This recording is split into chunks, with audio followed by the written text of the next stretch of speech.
Hello, good day mga boss. Choy ulit ng DIY Kurips. So, ngayon may papakita lang ako sa inyong item, no? Na hopefully ma-install natin dun sa motor natin.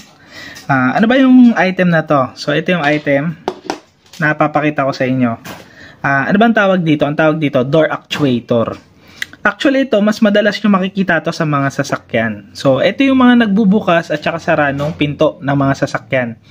Lalo na, no, kung di-remote yung sasakyan nyo. Pagka pinindot nyo yung unlock, ito yung nagbubukas sa mga pinto. Ito rin naman yung naglalak pagka pinindot nyo na yung lock button.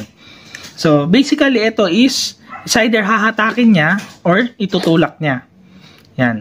So, madalas, no, pagka to, hinatak niyang ganyan, diyan nagsasara yung mga pinto. Pero pagka tinulak niya, doon naman nag-a-unlock. Yan. Di bali, merong positive at saka negative yan. Yan. So, meron dalawang wire yan, ano. Depende kung ano yung isusupply nyo, kung positive o negative.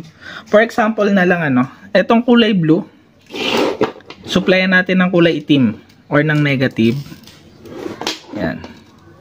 Tapos, etong green, supplyan natin ng positive. Tingnan nyo kung anong gagawin. O, kita nyo yan? Hinila niya. Ayan, o. So, pahila siya.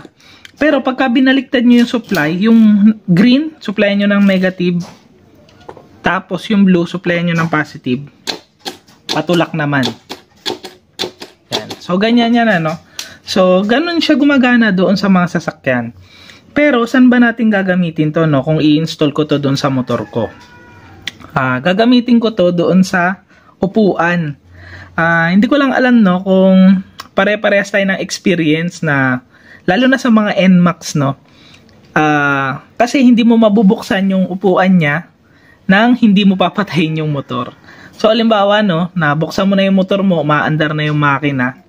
Tapos, ang gagawin mo ngayon, may nakalimutan ka sa upuan, need mo munang patayin yung motor mo bago mo mabuksan yung upuan. Tapos, ang gagawin mo, i-on mo na naman yung susian. Lalo na, no, sa NMAX, ang ginagawa ko kasi, pagka inon ko yung susian, inaantay ko munang ma-refresh yung panel. So, kailangan wala na yung umiilaw dun sa panel bago ko siya i-start. Yung iba kasi, once na inon yung susian, diretso start na, no? So, sabi kasi nung iba, nakakasira daw ng motor yon. So, ako, inaantay ko munang mag-refresh lahat nung doon sa panel bago ko i-start yung motor. So, time consuming kasi papatayin mo yung motor mo, bubuksan mo yung upuan, i-on mo na naman yung motor mo, antayin mo munang mag-refresh yung panel bago mo i-start yung motor. So, medyo matagal. So, dito, pagka kinabit natin to sa motor natin, no, hindi na kailangan patayin yung motor kung gustong buksan yung upuan. Yan.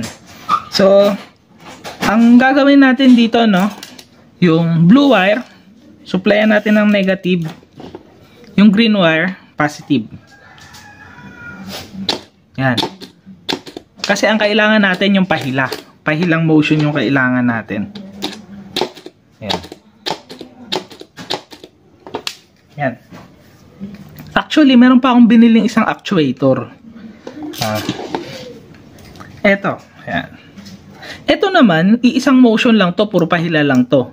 Wala to nung patulak. Ito kasi, pwedeng tumulak, pwede rin humila. Ayan. Ito, puro pahila lang to. Tapos, babalik lang sa position niya. So, supplyan natin to ng negative. Tapos to, supplyan natin ng positive. Ayan. So, puro ganyan lang yan. Tapos parang bumabalik lang siya sa position, pero wala na siya nung patulak. Yan, hila lang, balik sa position, hila, balik sa position. Ito sana yung gusto kong gamitin dun sa NMAX ko, kasi maliit lang siya, compact lang, compare dito. Yan, oh. Kaso nga lang, parang hindi enough yung power niya para hatakin yung latch nung upuan. Yan. So, bumili na lang ako na ito. Ito kasi yung madalas na ginagamit talaga sa motor. So, yung blue negative, yung green positive.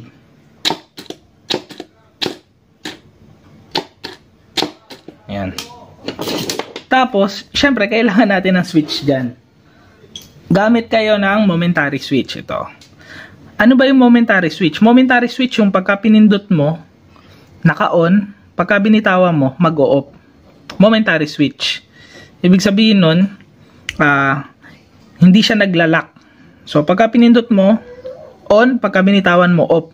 Unlike do sa mga self-latching na switch, pagka pinindot mo, on yan.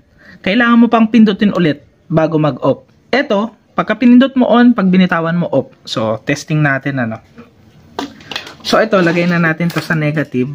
Ayan. Yung blue. Tapos, itong isa sa positive.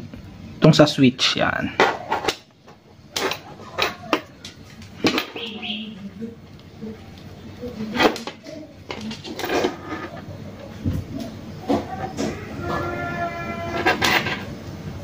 Hawakan ko na lang. Yan. So, pagka pinindot ko to, on, pagka binitawan, off.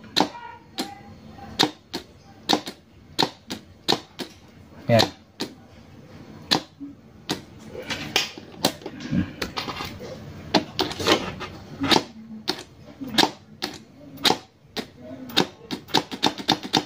Yan. So, kung gusto nyo pailawin yung momentary switch, lagyan nyo lang ng supply ng negative. Yan.